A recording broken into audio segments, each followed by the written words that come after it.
Media ही साबित कर रही है कि सारी दोषी मुस्लिम हैं। ये मान लीजिए, मीडिया साबित कर दिया। देखिए, महाराष्ट्र में कई दिन से औरंगजेब की कब्र को लेकर के हंगामा हो रहा था। अभी फिलहाल में देखा जाए कि नागपुर में कहीं न कहीं जो हिंसा हुआ है, इस पर सवाल उठ रहा है कि हालांकि हुआ कैसे, किसने किया है। तो सवाल है, किसी का कहना है कि कुरान का आयत जलाया गया है, तो किसी का कहना है कि औरंगजेब का जो है फोटो जलाया गया है। देखिए, अभी हमारे साथ में समीमुद्दीन जी है, जो कि आरजेडी के नेता हैं।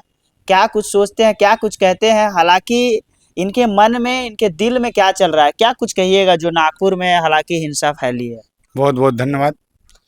आज जो नागपुर में चल रही थी, वो नागपुर से ही चिंगारी की आग लगाई गई।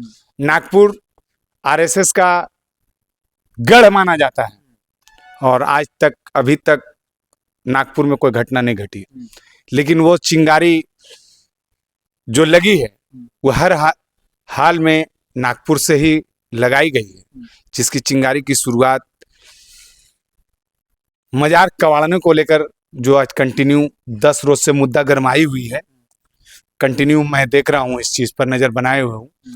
लेकिन लास्ट में वो घटना घट ही गई, जिस पर वहाँ की सरकार, वहाँ की प्रशासन को लगाम लगानी थी, क्योंकि बीजेपी शासित राज्य है, बीजेपी की सरकार है, और वहाँ शासन प्रशासन से इतनी बड़ी चूक हो कैसे गई, ये सबसे बड़ी सवालिया निशान है।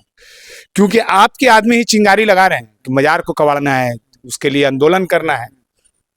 अरे भाई मेरे, जब आपके ही आरएसएस, बजरंग दल, सभी संगठन के लोग सिर्फ एक मजार को लेकर ये क्यों नहीं बोलते हैं कि अकबर का ही बनाया हुआ लाल किला है, ताजमहल सबको नोच दिया जाए, चलो वहीं पहले चलते हैं, जिससे माननीय नरेंद्र मोदी जी लाल किला पे चढ़ के भाषण देते हैं 26 जनवरी, 15 अगस्त।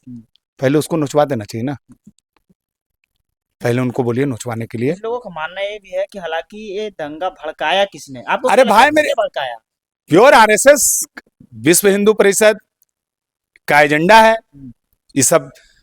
हर राज्य में इस तरह का कहानी चल रहा। बिहार में भी कुछ रोज पहले कहानी बाबा बागेश्वर आए हो, तो उसी तरह से जितने चेले चपाटे हैं, हर जगह घुर घुर के इस तरह का कहानी को आग लगा रहे हैं। और इसका परिणाम जो रात में हमको देखने को मिला, वो 50-40 लगभग अल्पसंख्यक मुस्लिम समाज को ले जाके पिंजड़े में बंद कर दी गई।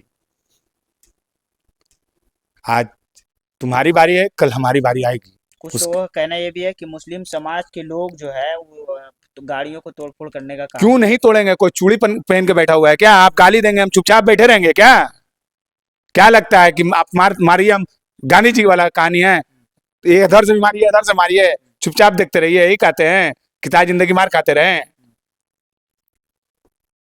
जवाब में मिला होगा, ऐसा भी नहीं है कि नहीं दिया होगा। चूड़ी कौन कोई पहन के बैठा हुआ नहीं है। लेकिन सरकार, आप नारा लगा रहे हैं, अभद्र टिप्पणियां कर रहे हैं, तो वहां पर तो जवाब मिलेगा ही।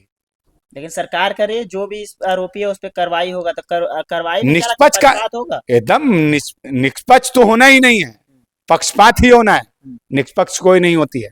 अभी का जो स्थिति हम देख रहे हैं, कंटिन्यू मैं नजर बनाया हुआ हूँ, पूरा मीडिया को हम एकदम, मीडिया वाला को देखिए, गोदी मीडिया एकदम एक साइड दिखा रहे हैं, एकदम लगता है कि जैसे हिंदू ही सारा दंगा ही फैला दिया, मुस्लिम ही फैला दिया। हिंदू, विश्व हिंदू परिषद, आरएसएस या किसी का कोई इसमें रोल ही नहीं दिख रहा, सिर्फ मुस्लिम का इसमें रोल दिख रहा है। मीडिया क्या कर रही है? एकदम एक लेने से वही सोच जाए, गोदी मीडिया, उसको कौन सिखाते हैं, आज तक, जियो न्यूज, ये सब दिखा रहे हैं इस तरह। आप लोग वाला जो सोशल मीडिया, वो सब अपने जो निष्पक्ष बात रख रही है, एकदम सोशल मीडिया से भरा पड़ा हुआ है। मीडिया पर क्यों बमक रहे हैं? अरे अपना काम कर रही है। अरे यार, गलत दिखाना, उस पर ना बवाल हो रही है। जो भी हम देखे, रात में हम जी न्यूज भी देख रहे थे, आज तक भी देख रहे थे, लगता है कि जैसे सारी दंगाई मुस्लिम ही है, ये मान लीजिए। मतलब ऐसा मीडिया का? हाँ, ऐसा मीडिया ही साबित कर रही है कि सारी दोषी मुस्लिम है, ये मान लीजिए। मीडिया साबित कर दिया, कोर्ट कचहरी पुलिस का कोई कहानी नहीं, मीडिया जजमेंट्स ऑलरेडी दे रहा है कि सारा दोषी मुस्लिम है। अगर जो मान लिया जाए कि औरंगजेब का कब्र कबाड़ दिया जाता है, तो उससे मुसलमानों का क्या दिक्कत है? क्यों कबाड़ दिया जाएगा? क्यों कबाड़ दिया जाएगा? जो पूरे हिंदुस्तान में राज चलाया और इतनी बड़ी बड़ी इमारत खड़ा करके दी, और उनको कहना है, लोगों का कहना है कि फलाने जगह मूर्तियां तोड़ी गई, हम्म। लेकिन सबसे ज्यादा अगर हिस्ट्री देखेंगे तो सबसे ज्यादा डोनेट किए हैं हिंदू के लिए, हम्म। वो किए हैं, जिसका कबाड़ने की बात की जा रही है। एक फिल्म आया था छावा, वो सब फिल्म, और देखिए फिल्म लोगों एक को बनौटी होती है, नहीं नहीं नहीं, लोगों का कहना पिक्चर है, का मैं बात नहीं कर रहा हूँ, लोगों का कहना हकीकत है, का बात कीजिए, लोगों का पिक्चर का मैं बात नहीं करना लोगों चाहता का कहना है कि छावा का ही असर पड़ा है जो आज नागपुर में दंगा हुआ है। हूँ। देखिए, हम पिक्चर का अभी भी बोल रहे हैं कि पिक्चर का कोई पिक्चर बनौटी होती है, पिक्चर को सत्यता से कोई मतलब नहीं होती। सत्यता आप उनकी हिस्ट्री को जब पढ़ेंगे, उनकी पूरी जीवनी को जब पढ़ेंगे, तो कैसे वो अपने राज शासन काल में किस तरह से अपना जीवन परवरिश किए हैं, शायद आप लोग को पता नहीं है। टोपी बुन के अपने जीवन को परवरिश किया है, अपना जो मृत्यु के वक्त जो उसका दाह संस्कार जिसको कहा जाता है, उसके लिए कुरान शरीफ लिखे थे, कुरान शरीफ लिखे थे, वो भी कलम से। वो पन्ना को बेच के उसकी हदिया, हम लोग पैसा आप लोग कहते हैं लेकिन उसकी हदिया कहते हैं, वो हदिया से उनकी दाह संस्कार का कार्यक्रम किया गया। वो इंसान पर अगर कोई तोहमत लगाते हैं हिंदुस्तान के, कितना उसके वंशज लोग तो लूट के लेके जाना चाहिए भारत से, हिंदुस्तान से लूट के बाहर कंट्री में तो फिक्स कर देना चाहिए। लेकिन कई रुपए आप मुगल शासक के कोई भी वंशज जो अभी हैं, कहाँ आप किस कंट्री में देख रहे हैं कि वर्ल्ड का सबसे टॉप है, लेकिन अंग्रेज में जो लोग लूट के ले गए उसका आप एक रोज भी कहीं भी कोई भी जिक्र में नहीं लाते हैं। अंग्रेज यहाँ से जहाज भर भर के हमारा इंडिया भारत का सोना लाद के ले गया, लेकिन उसकी जिक्र नहीं करें। सिर्फ क्या है, फूट डालो, राज करो, मुस्लिम पे अत्याचार करो और राज लाओ, बस एक ही कहानी है बीजेपी का। और जब तक मेरा संविधान जिंदा है तब तक आरएसएस का एजेंडा कभी पास नहीं हो सकता है। ये जो नागपुर में जो दंगा हुई है, इसका जिम्मेवारी किसको लेना चाहिए? पूर्ण रूप से वहां के मुख्यमंत्री, रक्षा मंत्री, इस सबको लेनी चाहिए उसकी जिम्मेवारी। क्योंकि जब कोई सफलता का काम होता है तो कैसे लिया जाता है कि फलाने मुख्यमंत्री जी किए, नीतीश जी किए हैं, तो कभी कहते हैं को जो जिनके जो राज्य है वहां का एजेंडा लिया जाता है, तो वो भी अपने ले कि ये भी घटना हमारे संज्ञान में होगी। कुछ लोगों का मानना ये भी है कि बिहार में चुनाव होने वाली है, या भाजपा की जो है ये राजनीतिक ही है, धर्म के नाम पर इनका बहुत बड़ा मुद्दा है, धर्म के नाम पे कहीं ना कहीं वहां से चलना शुरू हुआ, अभी नवादा में शुरू होगा, पटना में शुरू होगा, बिहार में भी शुरू हो चुका, क्योंकि बाबा एक बागेश्वर है, ढोंगी बाबा उसको हम लोग कहते हैं, क्योंकि उसका पत्री नहीं निकला था जब खूब में कोई घटना हो रही थी ना, तो उसका पत्री अगर निकाल देता है तो उसको बचाने का कोई न कोई कहानी योगी आदित्यनाथ निकालते हैं, लेकिन उसका उस रोज पर्ची नहीं निकला, उस रोज नींद से सो रहे थे, बागा बागेश्वर कहते हैं, नींद से सो रहे थे। वो पर्ची अगर निकाल देते हैं तो हजारों हजार लोगों की जो मौत हुई है उसको बचाया जा सकता था ना। अगर कहते हैं कि उनकी बात में सत्यता है, बाबा हैं, तो ऐसे ऐसे ढोंगी बाबा को मैं नहीं मानता और आप लोग खुद नहीं मानते। लेकिन एक तरफ मोदी जी कहते हैं कि हम जब से सत्ता पक्ष में आए हैं केंद्र में, तब से कहीं भी दंगा नहीं हुआ है, तो हालांकि जो नागपुर में हुआ ये क्या है? इसको दंगा छोड़ के क्या कहने, आप क्या इसको कहिएगा? क्या, अरे ये तो आप ना पूछ रहे हैं हमसे, पक्ष में है तो आप अरे क्या दंगा कहिएगा? अच्छा इसको दंगा, हमारा तो सवाल है। अरे ये दंगा ही है ना, ये तो दंगा ही है ना। इसको दंगा को ही, अब बहुत तरह का क्वालिटी आ गया है दंगा का, दंगा को ढकने का धारा 144 आ गया, इसको कहते हैं ढक्कन है। धारा 44 पुराना भी है, आज भी है, लेकिन इसको 3 रोज तक लगा कर रखता है, दंगा का नाम नहीं आने देता है, 144 लगी हुई है, तो दंगा ही है।